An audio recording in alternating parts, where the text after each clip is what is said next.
Hello guys, welcome to my channel টুকিটাকি রান্নাবাড়ি। তো আজকে আমি নিয়ে চলে এসেছি তোমাদের জন্য শীতকালে সুস্বাদু গুড়ের পায়েস। তো এই গুড়ের পায়েস করতে কি কি লেগেছে এবং কিভাবে করতে হবে সমস্তটাই তোমাদের সাথে আমি সব কিছু শেয়ার করে দেবো। তো তার জন্য পুরো ভিডিওটা কিন্তু দেখতে হবে, ভিডিওটা কিন্তু একটু স্কিপ করলে চলবে না। তো চলো ফিরে যাই মূল ভিডিও।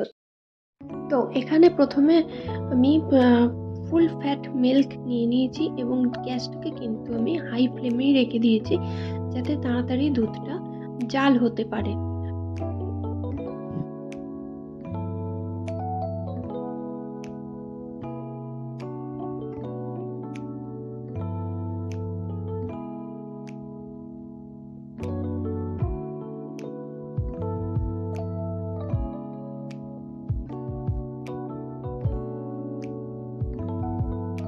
তো এই সময় দেখো, এই মুহূর্তে দুধটা কিন্তু মোটামুটি জাল হয়ে এসেছে।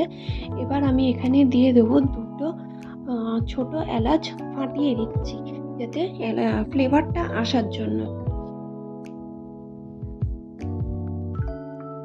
তো এবারে আমি দিয়ে দিচ্ছি এখানে 1 লিটার দুধের মধ্যে 100 গ্রাম গোবিন্দভোগ চাল।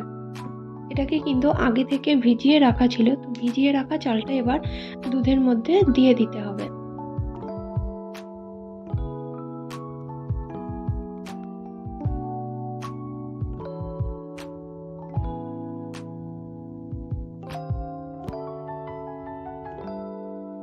এরপর ভালোভাবে চালগুলো দিয়ে দেওয়া হয়ে গেলে আবারও কিন্তু ভালোভাবে দুধটাকে ফুটিয়ে নিতে হবে বা জাল করে নিতে হবে যতক্ষণ না চালটা ভালোভাবে সেদ্ধ হয়ে যাচ্ছে। তো ততক্ষণ কিন্তু আমাকে বারবার করে ভালোভাবে নেড়েও নিতে হবে যাতে চালটা নিচে লেগে না যায়, অর্থাৎ পায়েসটা যাতে নিচে লেগে না যায় তার জন্য কিন্তু আমাকে অনবরত নেড়ে যেতে হবে এবং গ্যাসের ফ্লেমটা কিন্তু হাই ফ্লেমে রাখতে হবে।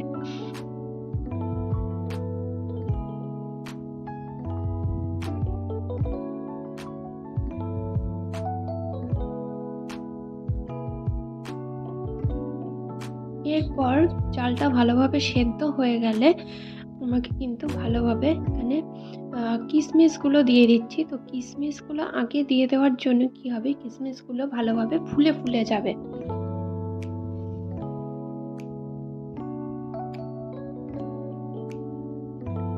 তো এখনো কিন্তু চালটা পুরোপুরি সেদ্ধ হয়নি, কিন্তু দুধটা অনেকটাই ঘন হয়ে এসেছে।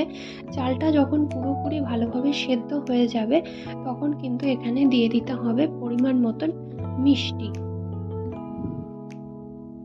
তো এবার দেখো, চালটা ভালোভাবে সেদ্ধ হয়ে যাওয়ার জন্য এখানে আমি দিয়ে দিচ্ছি স্বাদ মতন গুড়। যেহেতু গুড়ের পায়েস করছি তো তার জন্যই গুড় দিচ্ছি, আর এই পরিমাণটা কিন্তু তোমরা তোমাদের স্বাদ মতন দিয়ে নেবে। তো আমি এখানে দিয়েছি 350 গ্রাম গুড়, আর এটা কিন্তু পাটালি গুড় আমি দিয়েছি।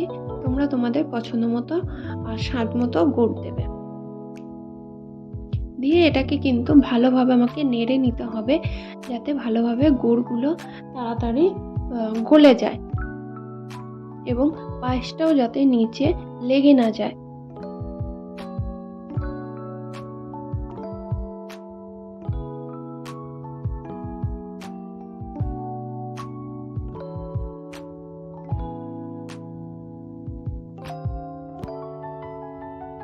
তো দেখো, গুড়টাও ভালোভাবে গলে গেছে এবং আমাদের পায়েসও কিন্তু মোটামুটি তৈরি হয়ে গেছে, আর গুড়টা দেওয়াতেও কালারটা কিন্তু খুবই সুন্দর এসছে।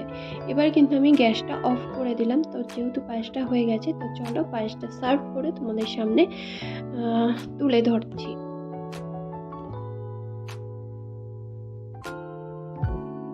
তো দেখো, পায়েস তো পুরোপুরি কমপ্লিটই হয়ে গেছে, আর এবার শুধু ওপর থেকে কাজুর কুচিগুলো আমি দিয়ে সাজিয়ে নেব, তাহলেই কিন্তু পুরোপুরির জন্য তৈরি আজকে গুড়ের পায়েস।